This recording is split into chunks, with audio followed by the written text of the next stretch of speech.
So with the concluding that roundtable session, we now finally come to our last presentation for today, a keynote address by Kamalika Bose titled Diversifying Preservation Education and Practice, a View from South Asia. Kamalika Bose is the founder of Heritage Synergies India, a Mumbai-based consultancy bridging practice, research, and education. Her work lies at the intersection of built and cultural heritage, museum design and curation, writing, and teaching. Kamalika has worked on community-oriented heritage initiatives in several historic cities, such as Mumbai, Pune, Kolkata, Murshidabad, and Dhaka. She is also a curatorial and design consultant for museum and cultural heritage projects, working on new museums and exhibitions in India. She has authored 5 books and is an expert member of the ICOMOS International Scientific Committee on Shared Built Heritage and steering committee member of Scientific Council, ICOMOS India. In today's keynote, she traces the contours of some current circumstances in India, which has created unique preservation challenges. How do we rethink and rise up to these by recasting preservation practice and education for the current and next generation? What molds perhaps need to break and new paradigms of engagement considered that use cultural heritage as a tool for cooperation, mutual understanding, and safeguarding of our shared cultural ethos? So with this, over to you, Kamalika. You can now go ahead with the presentation. Thank you, and good morning from Mumbai. It's not even morning here, it's 5:30 a.m. So thanks for inviting me for a second time, HPPA as well as Michael. Last year at the symposium, I was a speaker sharing mostly the kind of work that I've been doing in India in the last 8 to 10 years once I returned from the HPPA program in 2013. So today I'm going to try and put that it in a broader context of, as Angela introduced, as to what are some of the current critical challenges and issues that we are looking at, not only as preservation practitioners, but as citizens, as people from this region and this part of the world. What are some current challenges which are definitely impacting and further going to impact the way education and practice will be shaped in the future. So I'm going to try and scope some of these issues out and see that how we can really work with them or tackle them, or probably look at new ways and paradigms of working in the future as well. So to begin this, traditionally, there have been several preservation challenges in India, especially for those who are working with living heritage. Now, India, as one knows, has been an ancient continuous civilization, which is continually adapting, changing, and molding itself for the present day. And therefore, preservation has kind of been pulled in several directions. And it's almost like to be a preservationist and practice preservation in India, you're kind of pulled in 4 directions.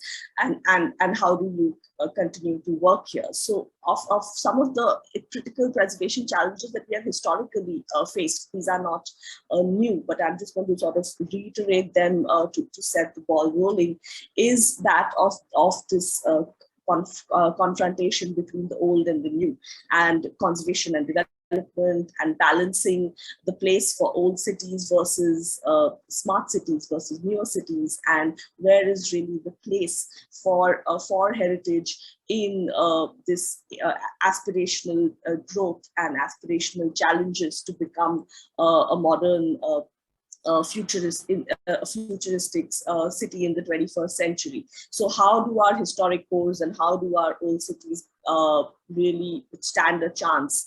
What kind of legislation, tools, etc., are in place for us to really make our old cities robust and continue to thrive. So that has been a continuous conversation, debate, and challenge in a context that we have been working. The second, of course, is, and it was alluded to a while ago, is that this baggage that we carry in, despite being a free independent country for 75 years now, there is this baggage that we carry of all our colonial laws that were framed, including the ones that govern our heritage preservation and the attitudes towards conservation. What is the way our entire thinking and attitude towards our historic built environment seems to have been handed down to us from the legacy of the UK preservation traditions and those frameworks which set up some of our oldest organizations, such as the Archaeological Survey of India, and some of our oldest monuments and sites acts, which have been kind of slow to change to today's issues and challenges. And when they have, they've been kind of arm twisted around to enable more of infrastructure projects in recent times and tamper with the nature and the grain of these laws. So that is another important challenge of coming out of that barrier.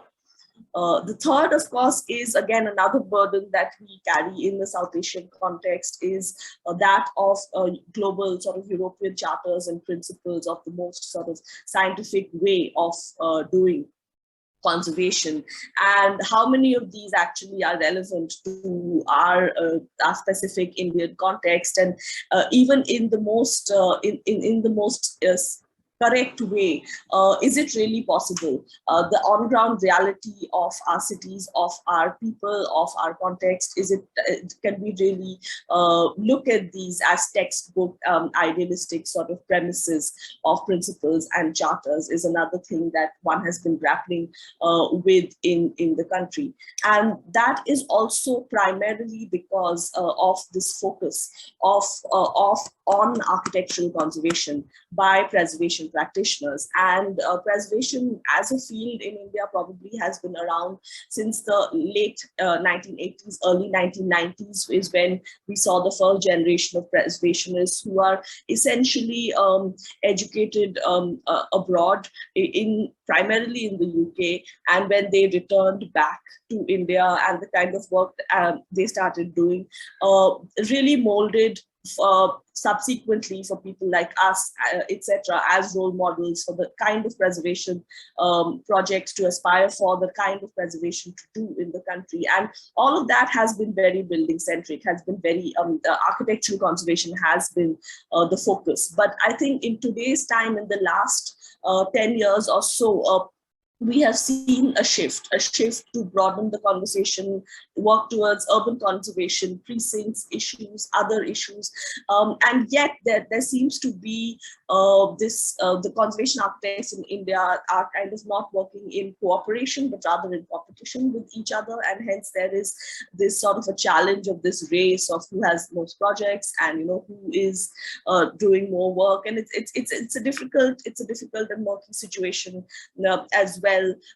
Especially that deviates from the spirit of heritage conservation in the first place. So some of these have been sort of historical challenges that one has been working with, but there are more, the matter has gotten complicated in the last 6 to 7 years. And this is from a very, very recent, if you can see it's on 14th May, so it's about 2 weeks back.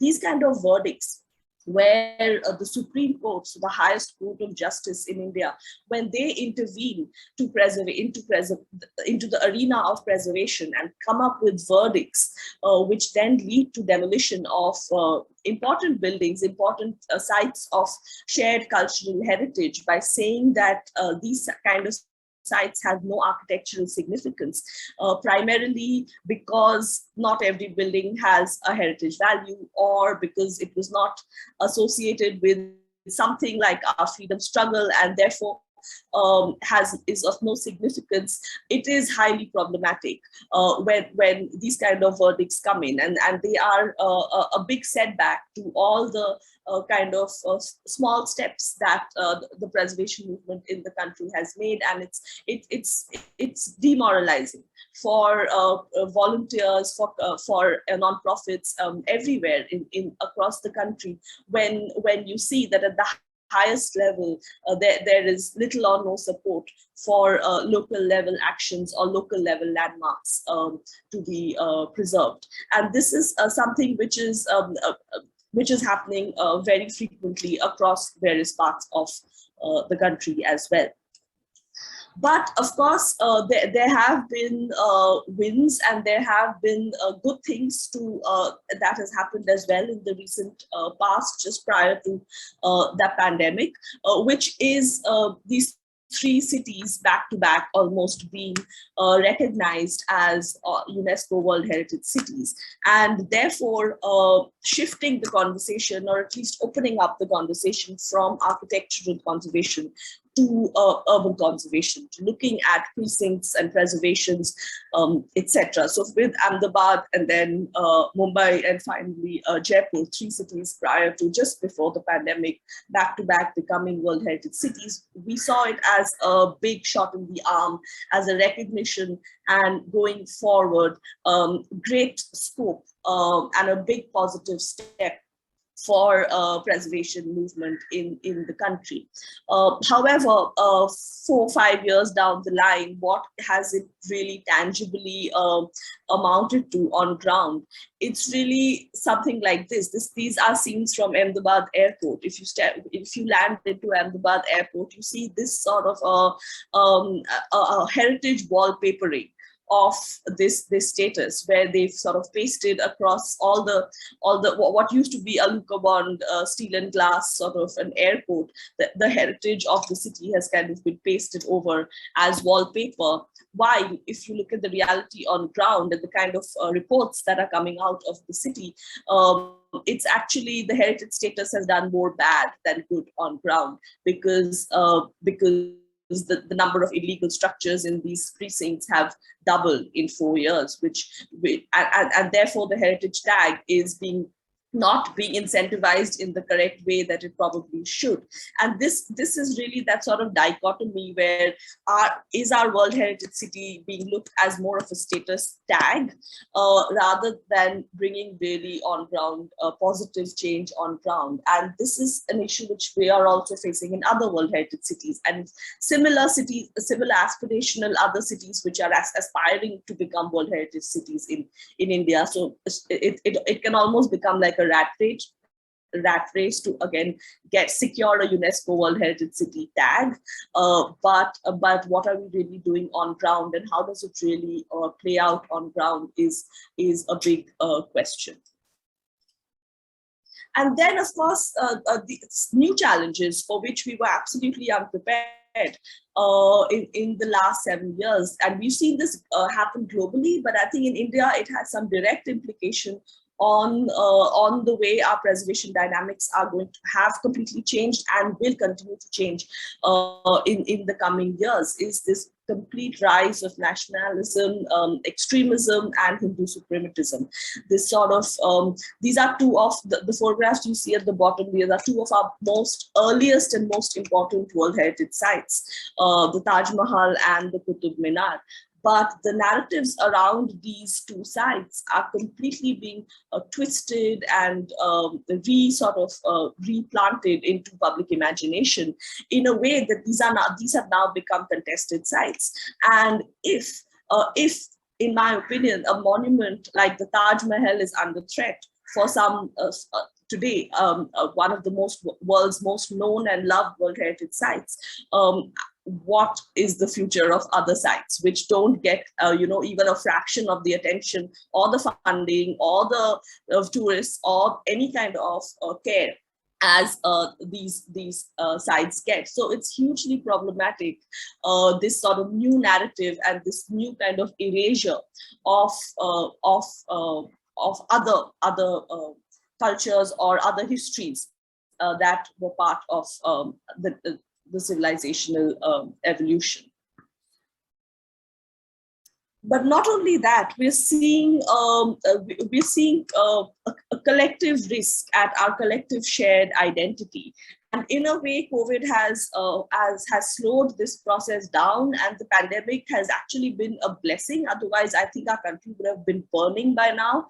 That by 2019, the kind of protests that were happening all over the country related to citizenship, related to othering, related to exclusion, through sort of citizen amendment acts, through sort of national account on who's an Indian citizen and who is not, and the kind of direction that we were heading in, we're really in a sort of precipice of a very, very dangerous situation. And all of this has an implication, as we can see, on our monuments, on our sites, on what history we're telling, what history we're erasing, and sort of trying to completely rescope the contours of preservation in this country.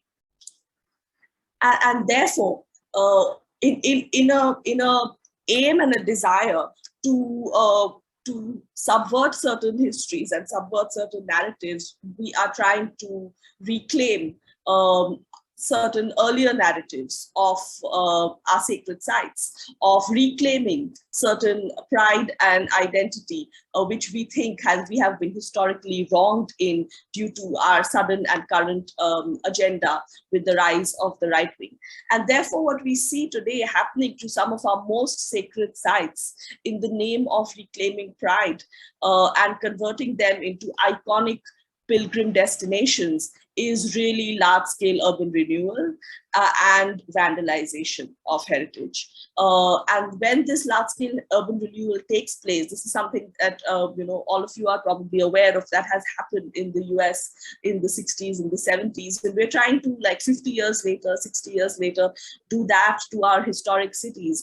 And they are completely against the grain of the traditional Indian city fabric. As you can see, this is Varanasi, and in the name of temple development, pilgrim facilities, converting them into iconic pilgrim destinations, we're essentially ripping through the city fabric and pouring tons and tons of concrete into our ancient sites.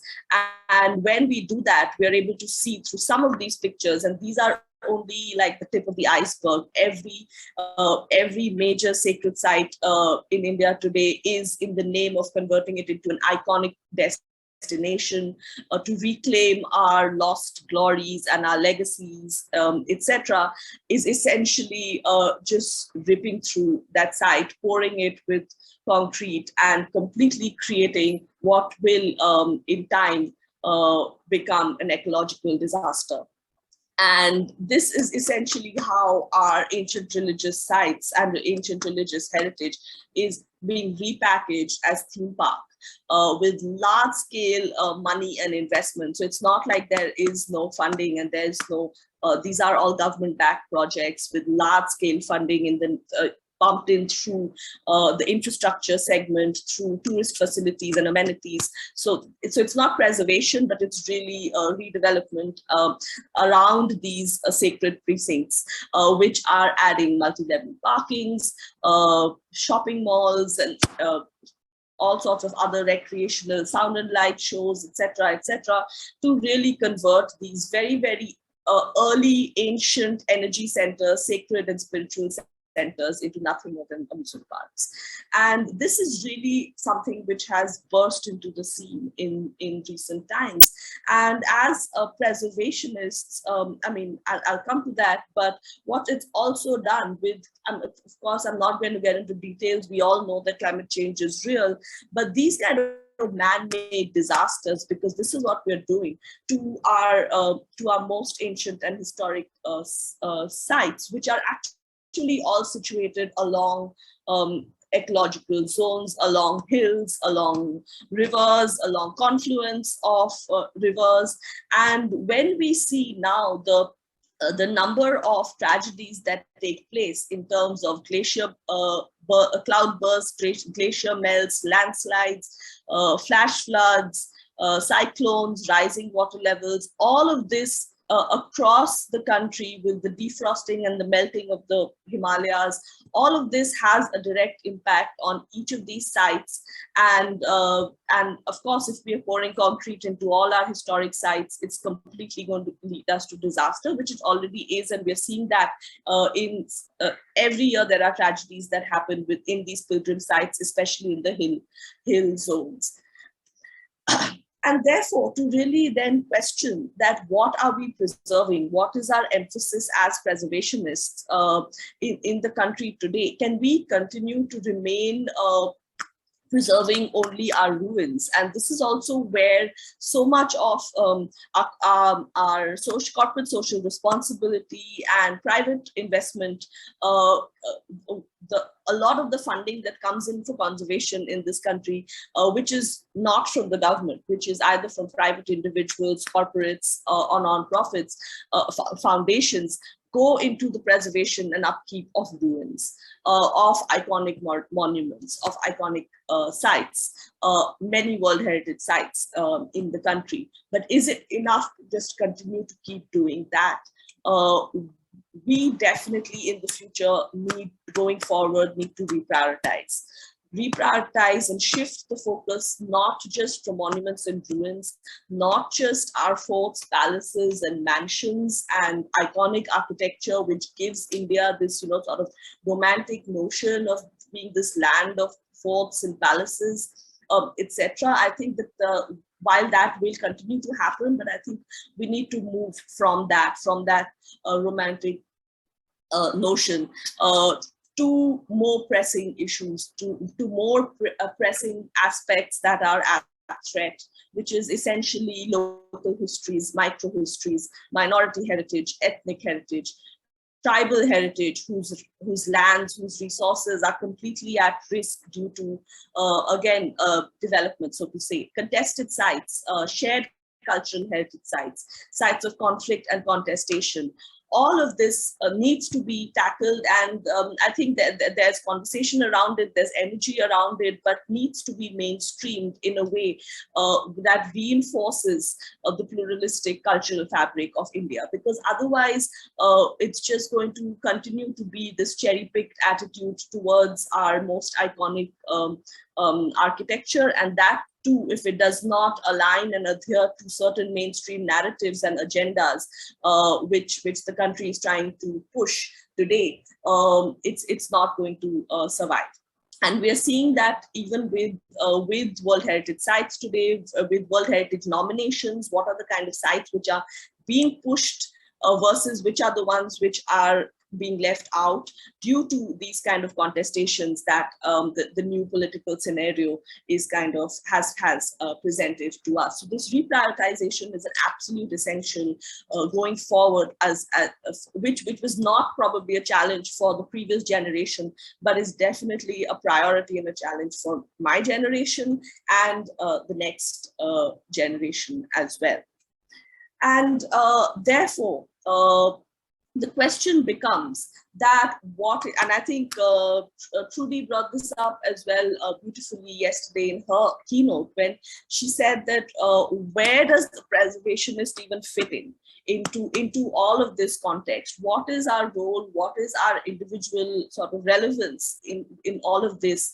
What is our ethics towards our profession? What is our locus standi in all of that? Do we even have a stand, or are we just small pawns playing around, being shifted around in this sort of larger juggernaut that is taking place? So the way I look at it, there are two approaches. One is you can continue to be a project-oriented preservation professional who swims with the tide, and whatever comes your way, you kind of, you balance it out, that you give some, you take some.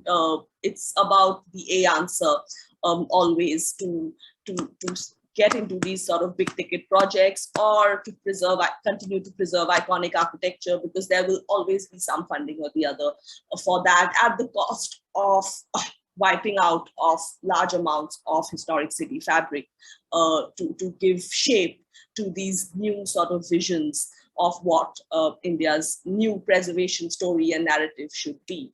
Or if you're the socially minded preservation professional, then you're really at sea. You're drowning, literally. You're begging and shrieking and screaming for help.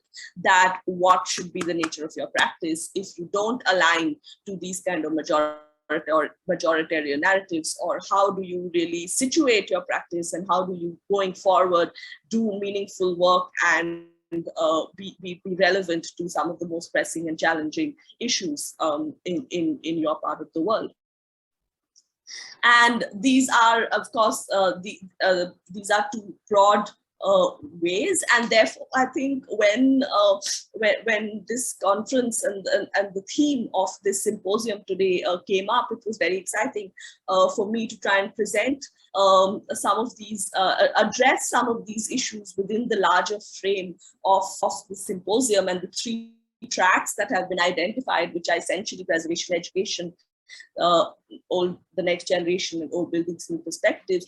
To really, and the way I look at it is they're all interconnected in this sort of cyclical way, that it's only a sort of enlightened preservation education system that can shape what the philosophy, agenda, and direction the next generation takes, so that we are able to build new perspectives on our old buildings, perspectives that are not shackled by any of all of this, the dogmas or other traditions from other parts of the world, but we're really able to develop something which is our own, something which is rooted from what we need, something which is from our context. And while we learn from everywhere else, we are also cognizant of the fact that we cannot apply those and transplant them in our context. And it's cyclical, because this will then convert and as a feedback loop contribute to preservation education again.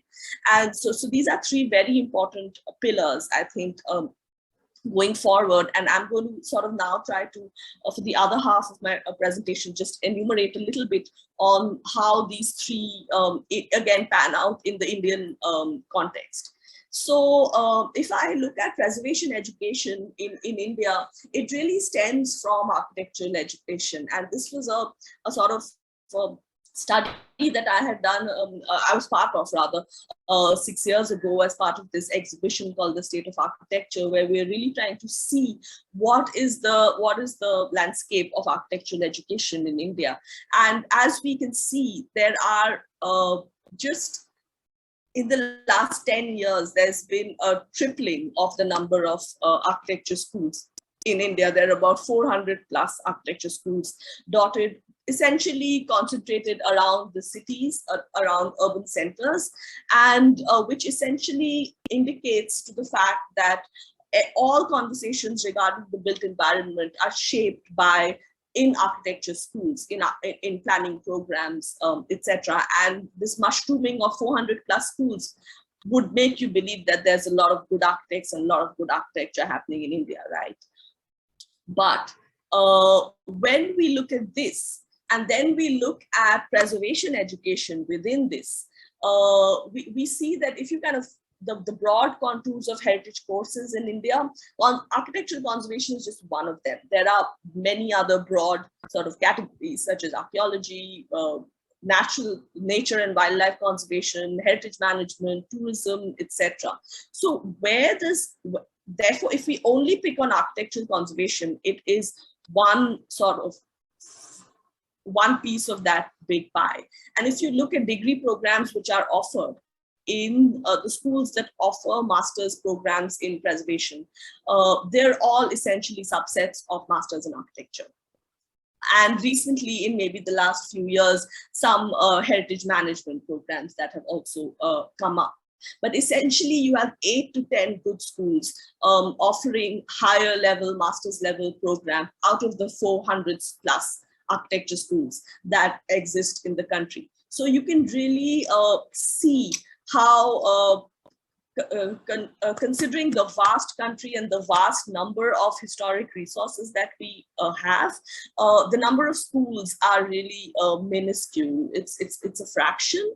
And of course, there are lots of preservation professionals, like all of us who came to Cornell, and all of them, all the others who go to UK and other parts of the world for higher education. Some of us come back and some of us don't. So there's also, again, if we add that proportion of people, of grads who come back, then you're still talking about a very, very small community essentially emerging from architecture. And I emphasize on that because it is problematic, because when you look at an average application that invites professors, assistant professors, teachers for preservation, and if you look at the minimum qualification, you have to be an architect. So if you have to be an architect, whether that is from landscape or urban design or conservation, along with a PhD, etc., where is the diversity? Where is the diversity if everybody who is eligible to teach preservation essentially has to be an architect? How do you, where is the room for sociologists, anthropologists, historians, geographers, ethnographers? I mean, the scope is infinite, right? When we're talking about the complexities of preservation in a country like ours. So we're saying, again, I mean, I picked this slide from Trudy's presentation yesterday. When we talk about the landscape of heritage conservation, it's all of this. We all know it. We've been taught about it, we've spoken about it, and we are very, very aware that the conservation is not only about buildings. And therefore, the big question is that if all the teachers and all the students who are practicing preservation eventually are only architects, it's a very, very narrow way of looking at the collective built environment. And it's going to be very hard to move away from building-centric conversations and building-centric efforts to really broaden the scope into something else, which is more holistic. So that is something that needs to urgently change and be addressed. And that is something I don't see being addressed at all. And then there are other issues, such as this. If you walk into any of our important historic sites, the people, the kind of the youth that is there, and the preservationists in this country today, I think, and these are the challenges. We are not equipped with our fancy Western degrees or our English education. There is a disconnect in really connecting and bringing preservation to the masses, because these are the people who visit our sites, and especially in the last few years, again, with international travel and tourism coming to a standstill, really depending on the domestic sector for turnout at our sites and visitations. And how are we as preservationists? Are we even equipped? Are our schools teaching us as to how to converse with this group of people, or are we just sort of in our preaching to our converted sort of environment, in that comfort zone of only engaging with people who speak our language and speak our and who get us?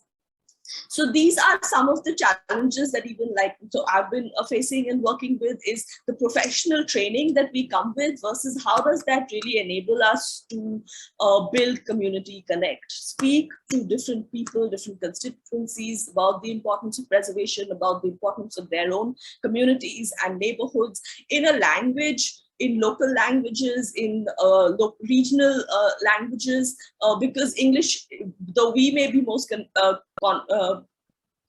comfortable speaking it, it doesn't work when you're doing grassroots work and when you're trying to build community connect. And this itself proves to be a massive challenge for all of us, this entire generation of sort of West educated professionals in the country.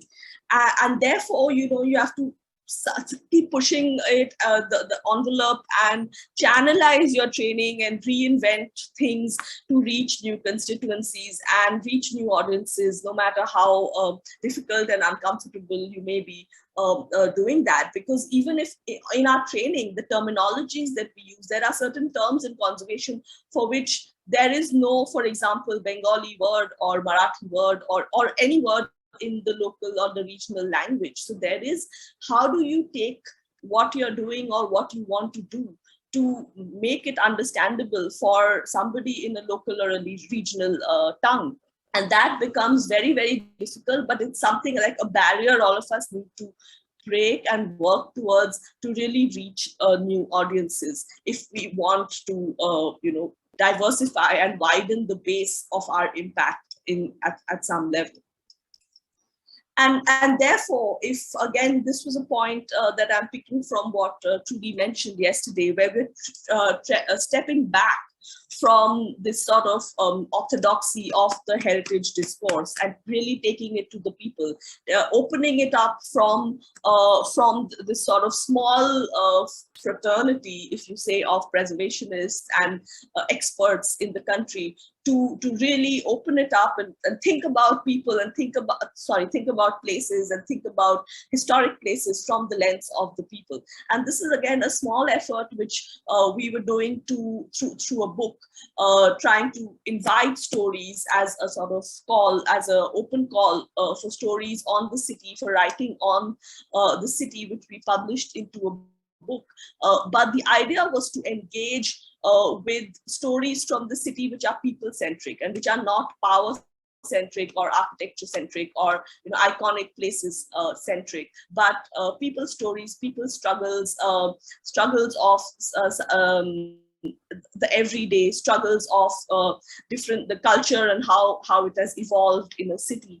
And the idea was really engage with non-experts. So we engaged with journalists, with historians, young history professors, young journalists, bloggers, social activists, and how do they think about the city. So there was nobody, there were about 26 contributors to this book. None of them was really a conservation architect or a preservationist in any way, but people who are engaging and working in the city, working with the city, but in a different way, social workers, etc. And then through sort of workshopping and conversations with them, you kind of step away from the experts and you try to make the conversation around preservation and cities and people more inclusive, more holistic, and in that sense, more inclusive by broadening the participation of the public, of other fields, of making it really multidisciplinary in that effort. And I think that begins to see some of the challenges that we are seeing of not understanding the other, of exclusionism, is in the kind of outputs that come up. And what really was, I felt very happy about, is that after we published the book, about 2 or 3 years later, one of the contributors, who was a geography professor in her college, they set up a heritage society and they started documenting oral histories of the neighborhood and the area in which her college was located, and which is this area in the city of Calcutta called Bhawanipur. And they were recording stories, and they named this book The Mosaics of a Locale, for which they invited me to write the keynote for the book. But it was really heartening to see how the non-preservationists were sort of taking up agendas of oral history, documentation, recording stories of history, of heritage in their area. So it's really a ripple effect, and there's a lot of today mass interest and public interest in history and heritage, but they need to be channelized in the right direction with the right energy.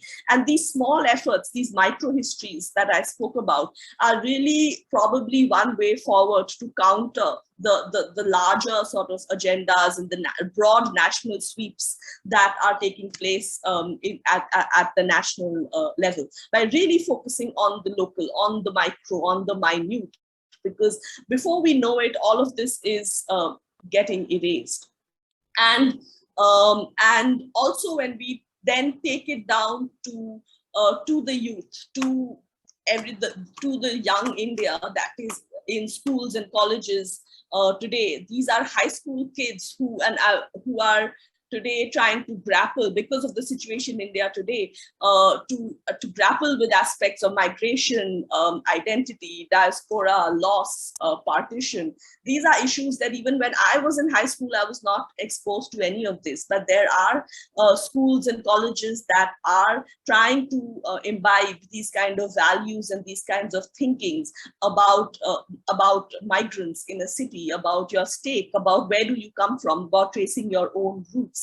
And these kind of programs that are being helmed by either organizations such as Intact or other nonprofits in some of our cities is really heartening to see as a sort of counter to some of these other narratives that are going on in our country today. And these are really important at local, at micro levels, to engage with these kind of initiatives if we want to go on and preserve and diversify the conversation. Therefore, as coming back to the idea of architecture and design students, and I think Trudy also mentioned this beautifully yesterday, that every architecture and design student needs to take a heritage conservation class, essentially to sensitize them to the context of an existing built environment. And this is also something that I've been attempting to do in small ways. I used to teach full time in a design school, and when I moved away from that, I used to teach as a visiting faculty in an urban conservation program. But then I realized that the where I need to probably interject is actually in a design school or in an architecture school. And how do you engage with third year students of undergraduate students to make them, to sensitize them towards issues of historic spaces, and how do you intervene through design in historic spaces? So these have been some of the ways in which, again, in the time of the pandemic, and everything that I'm talking to you really is in the last 2 or 3 years now. So you're also dealing with the challenges of online teaching, where you don't really know who you're teaching, because it's all a video off kind of a situation on screen. But through certain exercises, through certain ways of learning, you kind of try to embed or seed a sensitization towards an existing built environment, and that cities have layers, and cities are continually in transition, in transformation. And how do you understand, respect, and therefore intervene in them when you do something? Every act that an architect or a designer does in a city brings about some kind of transformation. So these are some sort of, and I think that's very important. It doesn't happen across the board, but these kind of engagements with students who are not preservation students who are either in an interior design program or in a architecture program at an undergraduate level, it needs to go beyond just a small 1 credit elective into a proper studio, a studio and other courses that enable you to reimagine, understand, respect, study what existing buildings of existing historic fabric are, and what do they entail, what are their character defining features, why are they important, and how do you then design within it? How do you take even iconic spaces which may be redundant today, but transform them into active spaces for future, for use of the youth going forward? So these are some kind of small interventions, small moves through which I feel we can really begin to broaden the conversation, bring in more of the youth, and create a foundation for the new generation, with the hope that it acts as a stepping stone for young architects, for young minds, and maybe some of them will pursue preservation in future and become a preservationists. And even if they don't, they will be more sensitive to when they intervene in existing cities, in sites that are rich and potent with historicity, and that has worked. And I have at least, I can name like 8 to 10 students that I have engaged with over the last decade, who have gone on to do a master's in conservation, and I find that very rewarding as well. So this field school model is another model that I've been trying to look at from an educational perspective to groom and train the next generation for something like this. And again, this is a workshop that I'm going to be talking about that we did for 2 years. Just the first one was before the pandemic, and the second one was just a few months back now, which was really an international field school model from students from France and students from India. The idea was to really look at the uniconic, to look at valorizing the uniconic, looking at neighborhoods and precincts which are unprotected, looking at trades and occupations, so not looking at the city. And of course, we did this in Calcutta, which was the former capital, so to say, of the British Empire, an iconic city, known as the City of Palaces. But we were really looking at the small, the granular, and not the iconic, the native quarter. We were also trying to look at how can the city become equitable for all? How does heritage become democratic and accessible to all, not only to the natives and the elites of the city, but to migrants, to marginalized, to the voiceless, to those who are invisible. And therefore, we picked this part of the city, which is the heart of this native quarter, based on a sort of bazaar-based market economy relied upon by migrant workers. And these were the migrant workers from the informal sector who were also most affected by the pandemic. And how do you bring them into the conversation? How do you make them feel inclusive as they have a stake in the city? Because these are the people who are the backbone of the city. They are the underbelly of it. They are why our cities work. But they really don't have any stake in their livability and the stability are really a small condition. So how we were really looking at these sort of stakeholders and looking at the city not from the iconic perspective, but as the city of small things. How the tool, the hand, which is at work, at what you produce, your space of work, the area that you work, all of this begins to be significance. And the city is created from almost this kit of parts. So you look at architecture, you look at neighborhoods, you look at streets, not from the character defining features of its integrity, but from the importance of how important it is as a system of production today for the city today, and not for the city 300 years back, because that would have changed. But our cities today need us to understand it from today's complexities, today's stakeholders, today's community that lives there today, and how do we work with them in making a more meaningful future. So those were some of the sort of new paradigms through which we were trying to look at historic cities and relook at them rather, and rethink about them. And therefore an interaction of young minds to sort of expose them to these kind of issues in a city, to get them to document on ground, to speak to different communities, different stakeholders, different cross sections of socioeconomic groups, is in itself an eye-opener. And then when you leverage media, when you leverage other tools of exhibiting this work, you really throw the conversation open to the public, to the citizens of a place at large. And what that allows us to do is really think about new perspectives and new ways of looking at our own cities, and which helps us link back to our shared histories, to our shared cultural ethos. So it's really like a bottom-up way of doing this. And the idea of this is really to build cooperation and blur borders. And what that project has allowed us to do, the International Field School model, is now really expand and extend ourselves and move into a different South Asian context, which is Bangladesh, which was a part of India. And with a sort of a unique cultural project, we are being able to now extend this sort of a learning and understanding into another such a project or a learning exercise, which connects these two cities of Kolkata and Dhaka, which really are cities that have shared history. It was one state before the country was partitioned, before Bengal was partitioned. And therefore, in the broader sort of landscape where there is so much of divisive force, there is so much of a Hindu-Muslim narrative that is taking place, and there's so much of othering that is taking place in the minds of the mainstream minds of Indians today.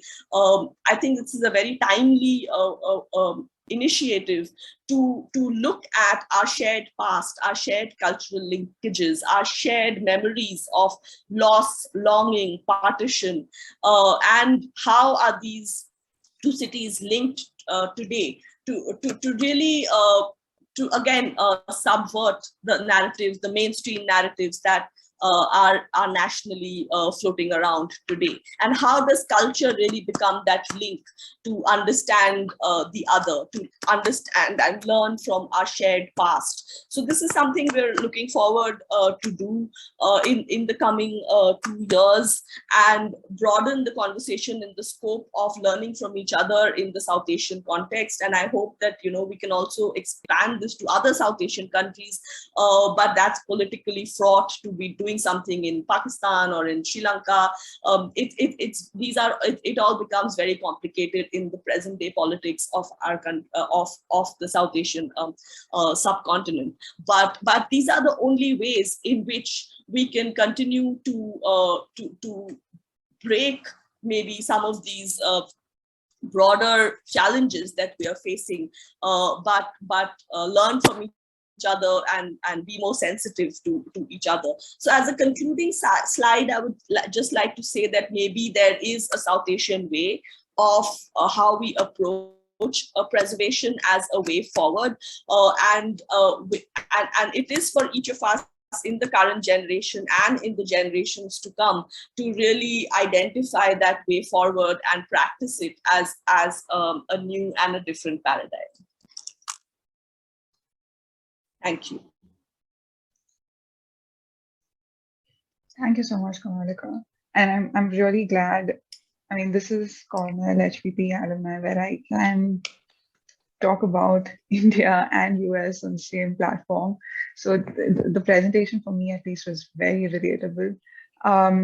We have a few minutes to take some questions. So does anybody have any questions? I think Ritika had one during your presentation when you were talking about the Varanasi project, where she asked whether that's the same project that's commissioned to Bimal Patel's office. Yeah. Yes, that's the same.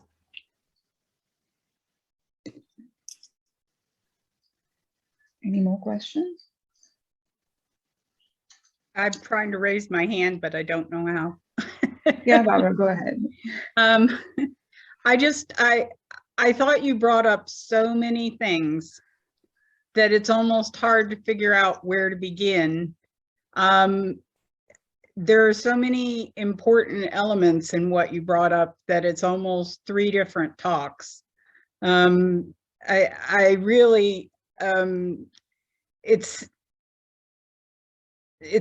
hard to say where the education component comes in, but I think you addressed it fairly well in saying that targeting the non-architect is important, finding ways to get into the community, speaking to children, working with broader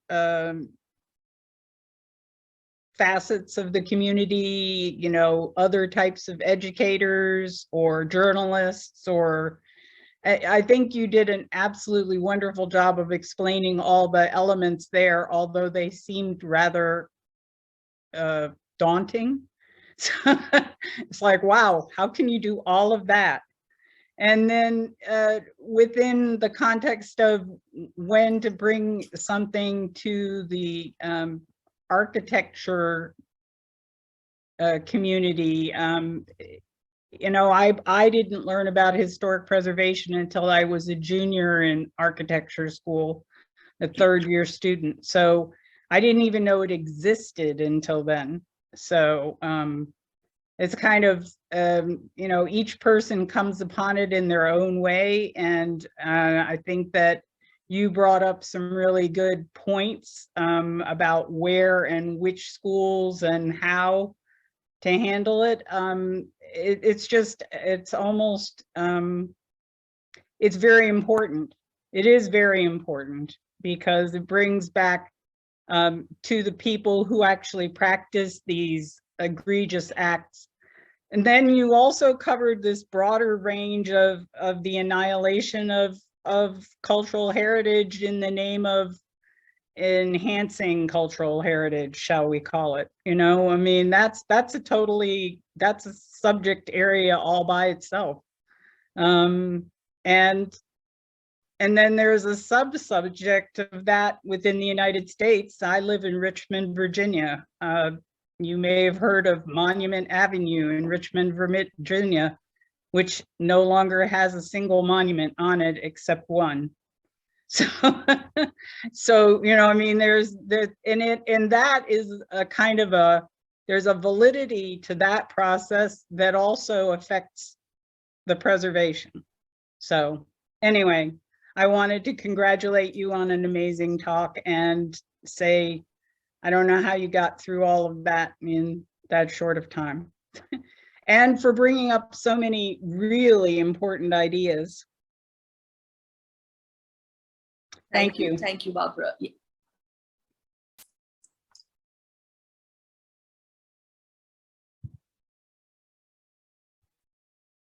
I think Susanna has a question.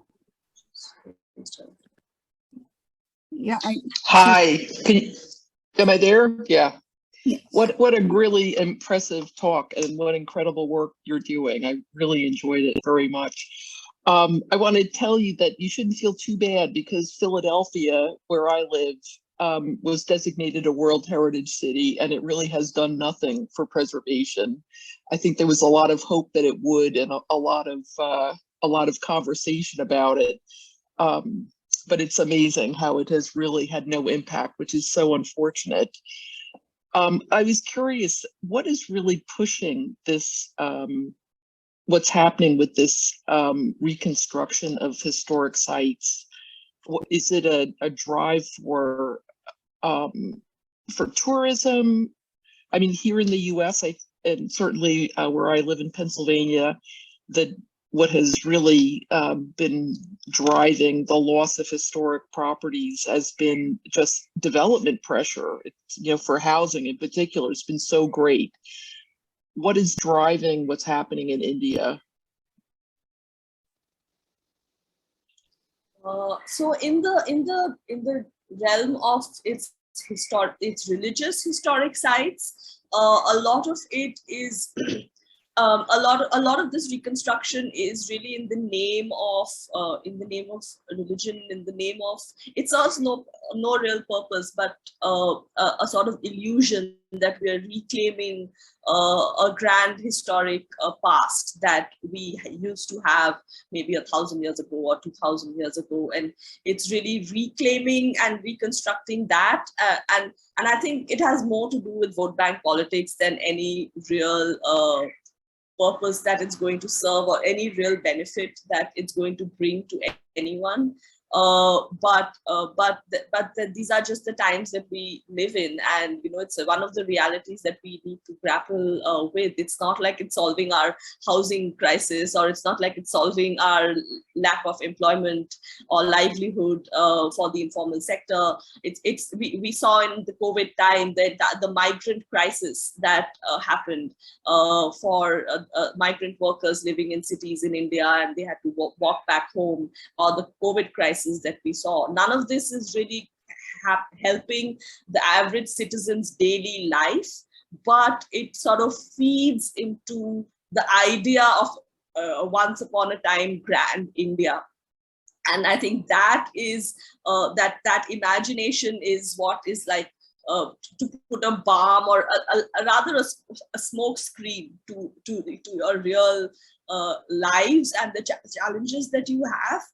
If you're able to find this sort of bigger intangible idea to hold on to, and that serves the agenda of the current regime, I think.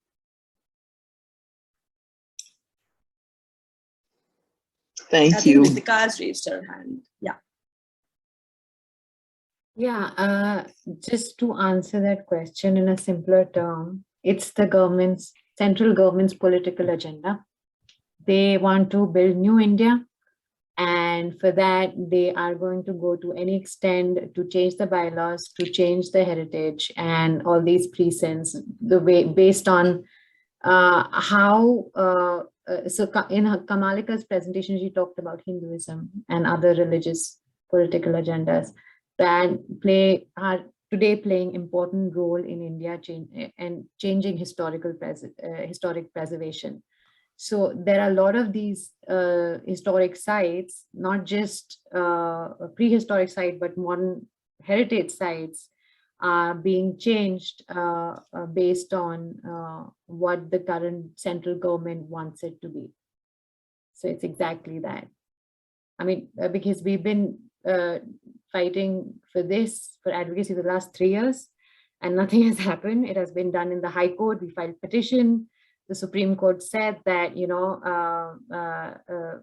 the petition failed because the Supreme Court gave a judgment that, if the government can make the law, they can change the law. So it really, that attitude has become more of a dictatorship in India. And if I have to bluntly say it, yes, it's very political. And we've been fighting it for 3 years and nothing has happened. And now I'm here. So, but we continue to do it as much as we can through our avenues, through ICOMOS India and National Scientific Committees. Try our best, but that's how it is currently. Yeah, and just to add to Ritika, I think that again, these were preservation challenges. These were challenges as a profession, not only as a professional, but as a citizen with certain sort of value systems and a way of looking at something, which was not there 7, 8 years back. So it's almost sort of all of it has erupted in your face, and it's really reshaping going forward what will be our new sort of paradigm, or will there be? Because we have to counter this. And what is the way that we can counter this? Because there will always be a set of professionals who will not bother with it, who will be like, okay, all of this is throwing up a new set of opportunities for us, a new kind of projects, a new kind of avenues to partake in. And these are big ticket things. There's a lot of money in them as well. But if you decide that you're not going to participate in that, then what do you do? How do you shape the direction of the work that you do, that so that it's meaningful and relevant and also acts as a counterpoint? So yeah, I mean, I would love to hear some of your thoughts of Michael's views on all of this going forward, because he's been associated with preservation in India for decades now, right from the first generation of preservationists to what is happening today. So it would be great to hear from you, Michael. Thank you, Kamalika. If Ashima were on the call yet, I would recall for her that my background, this background is India. And it marked the beginning of the change of politics in Indian government that both Kamalika and Ritika have mentioned. It was very interesting to see how the justification for the temple restoration, that the Jindal steel, and in fact, Kamalika mentioned this, was approved by the central government based on a right-wing Hindu initiative. And it was very curious to see how that happened. It has been a dynamic, as both Kamalika and Ritika had suggested, and Angela as well. And it has been noted in India. I worked with British as well as Indian and American engineers, architects, so on and so forth.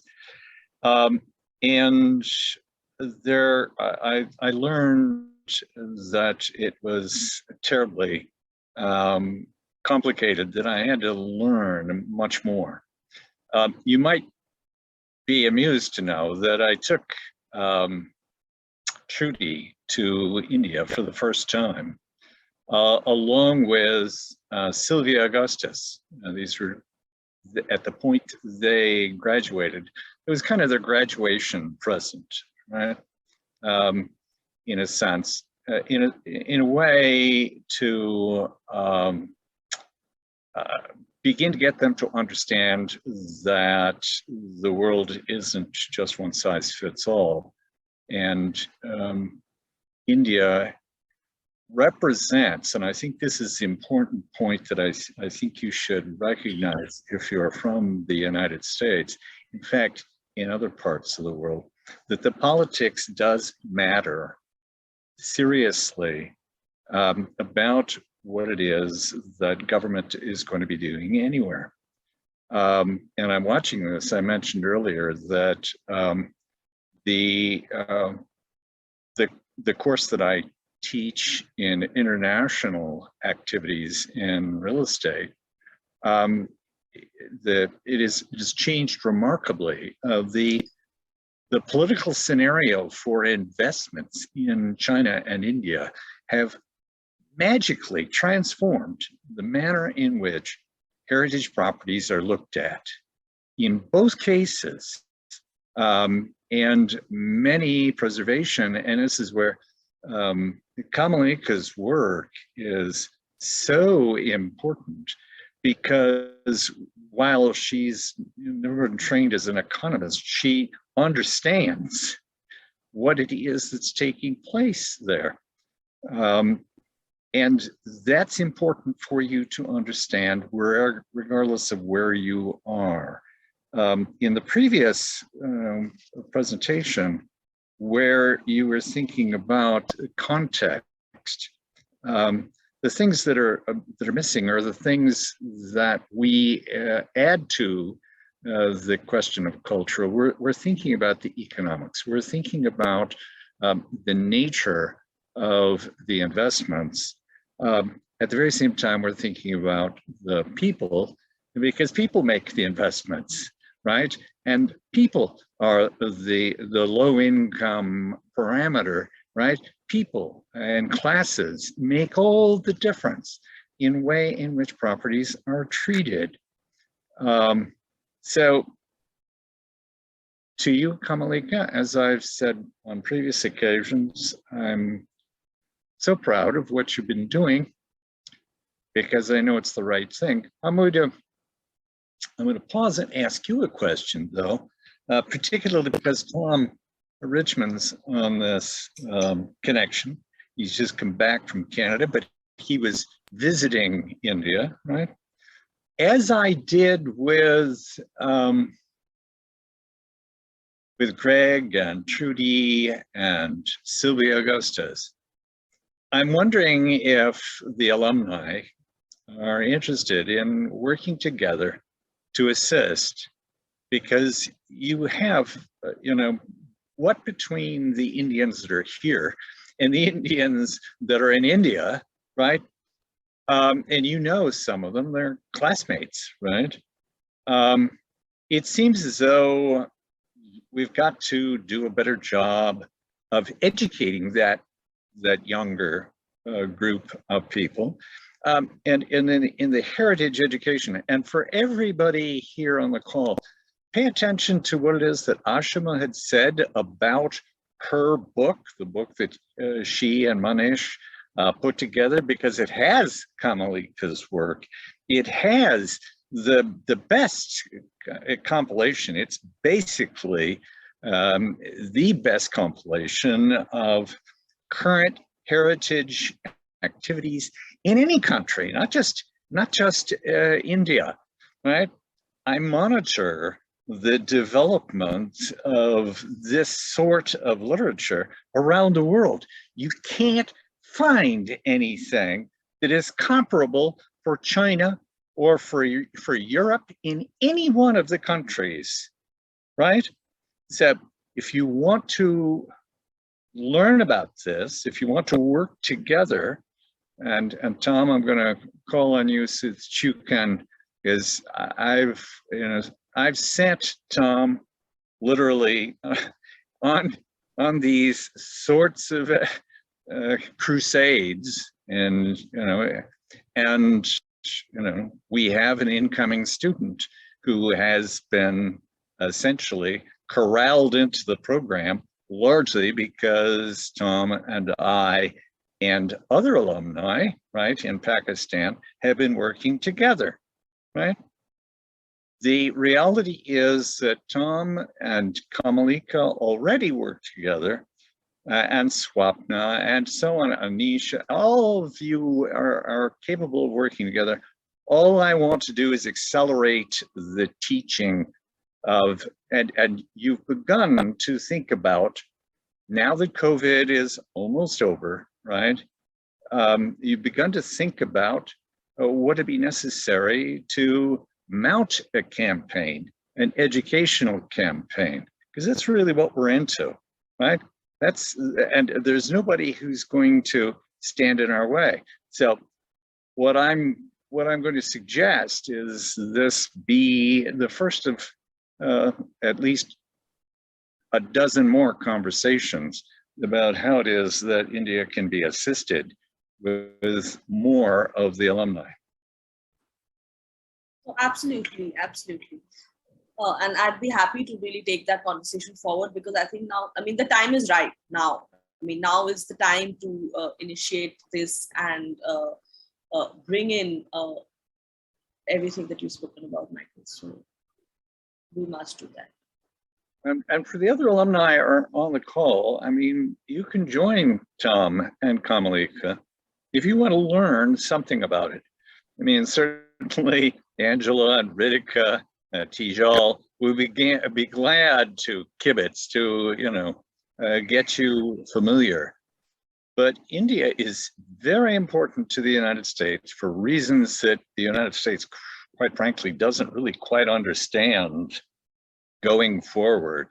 It is crucial in geopolitical terms to understand the commonalities in thinking, and the manner in which there are, of course, differences given the nature, the wide range of India.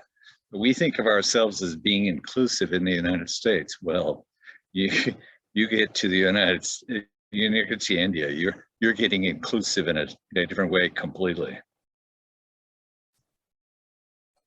Tom?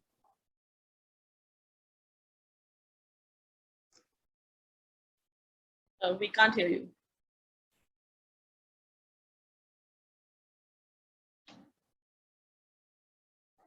Got to turn down his microphone.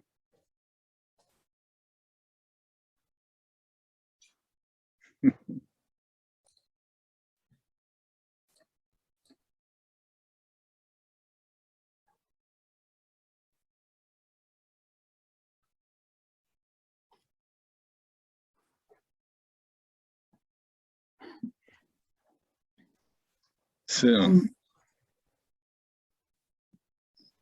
While Tom fixes his audio issues, I think, even Mayar is looking very serious. So I would like to have some of his views on this also, because, just from maybe a different perspective that you may have on things that I shared. You called my name, right? Yes, your name. Yeah, absolutely. First of all, I should also say that this was a great presentation.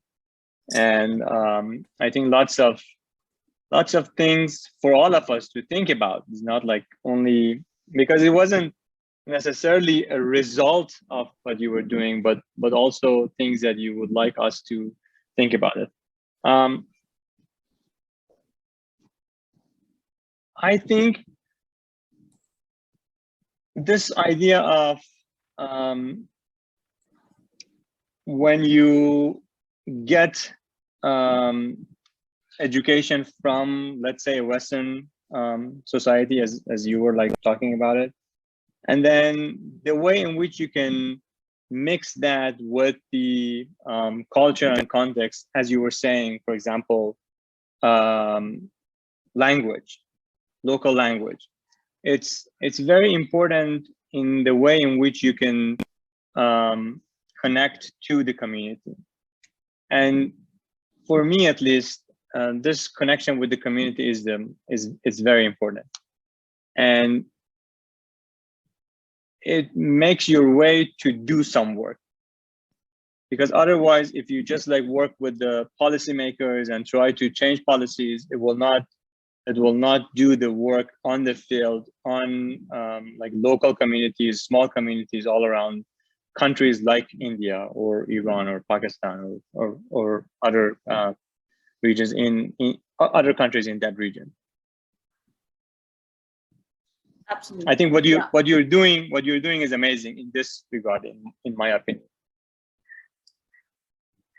Thank you. And those are some of the things, we are not trained for it. I mean, there is no, not at all. Not at all. Yes. I think anywhere that really trains us on how to go and operate on ground. So it's a lot of it is also by eventually by self-learning, by this trial and error method, where you use, of course, experience. Of course, I mean, we've worked with communities in, say, as part of HPP, or as part of Design Connect, etc. So we know now. I mean, a program like HPP exposes us to at least interfacing communities or interfacing government or at the local level in some way, which also, I mean, many programs in India don't. So it breaks that academic way of looking at preservation and talking at preservation. But then, of course, the challenges at ground level are completely different. Like, it's all, even as a professional, for me, if I'm working in my home state, it's very different than if I work in other states, because language does become a barrier in India from state to state.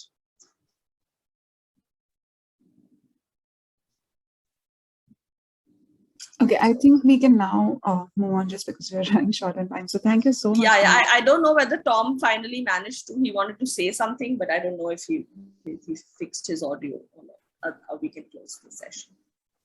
Yeah, I think we are on the call for a little more time. So if Tom manages to fix his audio, he can. Yeah, or if you want to type it in, into the chat box, Tom, that's fine too.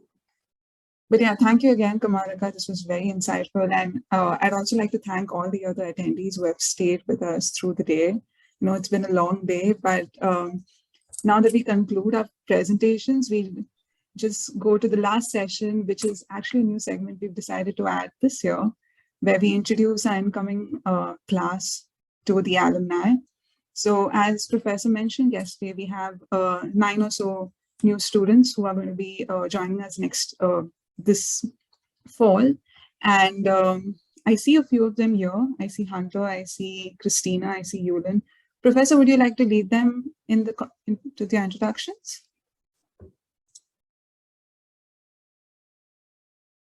I think they can introduce themselves pretty easily. We exchange notes so they know of one another. I've called on Christina and Hunter before. Why don't you, Christina and Hunter, begin, and you then can chime in. Tell us about yourselves. Hello? We hear you. I'll go ahead and start my video.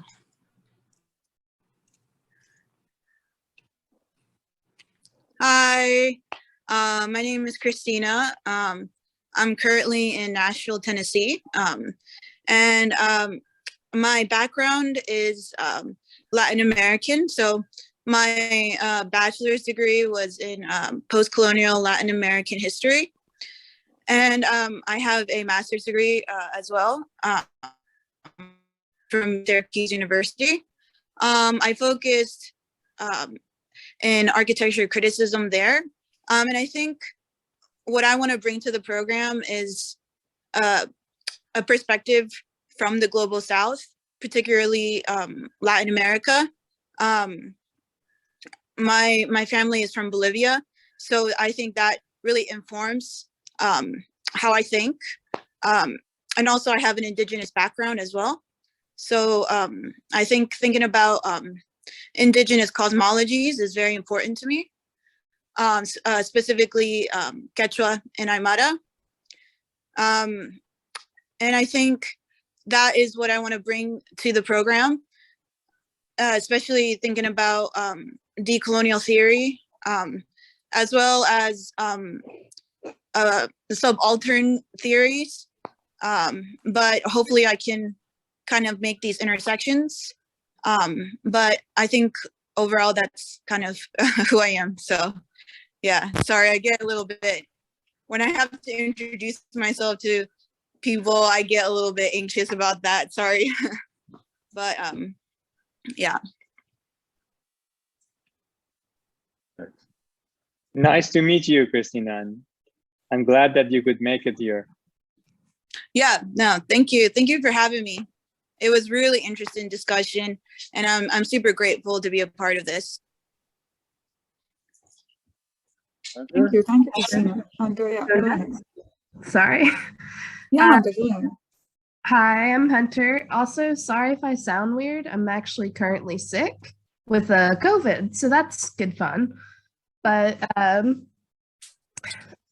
I also am from the South. I'm from Charleston, South Carolina.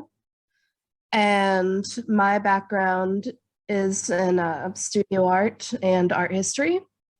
And with studio art, I particularly did like a lot of metal sculpture and painting and drawing. So I'm really interested in some of the physical aspects of historic preservation, but I'm also very interested in the law side of it and like the policy side, because I've actually been working as a legal administrative specialist for the federal government for 2 years now. And after that, I decided, maybe I want to advance my career in a way that, I want to go, such as historic preservation, rather than just working, say, an office job for the government. And now I'm pursuing my master's. So I don't have a lot to talk about, sorry, but that's me. Thanks, Hunter. That was very, very nice to meet Thank you.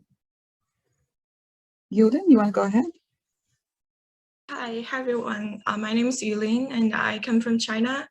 And so my focus is currently about migration around China and the migration community that extends to Southeast Asia and surrounding the Pacific. But I am still looking for what I will focus on in my study in the future. So I feel very inspiring to listen to all your discussions and presentations. And I studied my bachelor's degree in the Department of English Language and Literature. And my work was mainly comparison between English language literature and Chinese ones. So and that brings up a kind of link to what I'm doing now. And yeah. And I did a master's degree in Cambridge in architecture and urban studies. And I mainly did to see what digital preservation could combine with the preservation of real sites and culture. Yeah, so that's what I'm doing now. Thank you. Very interesting. Thank you. Thanks, Yulin. Yeah, Professor, any parting thoughts? I'm just delighted that the alumni can get together with the incoming class as successfully as this. You remember Angela and Ritika, you learned a little bit about the alumni last year. I would hope that these connections continue. Yeah.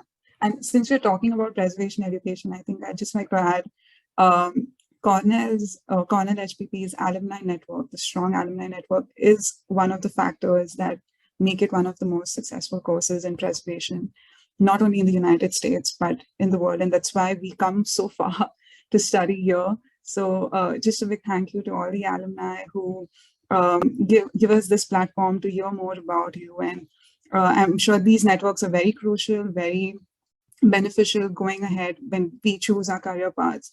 And I hope the way we benefited from them, our incoming students can also do the same. Also, Hunter, Yola, and Christina, if you have any issues with housing or anything, finding your way here in Ithaca, the current students and the PSSO are always here to help. You have our email addresses, professors already shared them with you, so do not hesitate to reach out.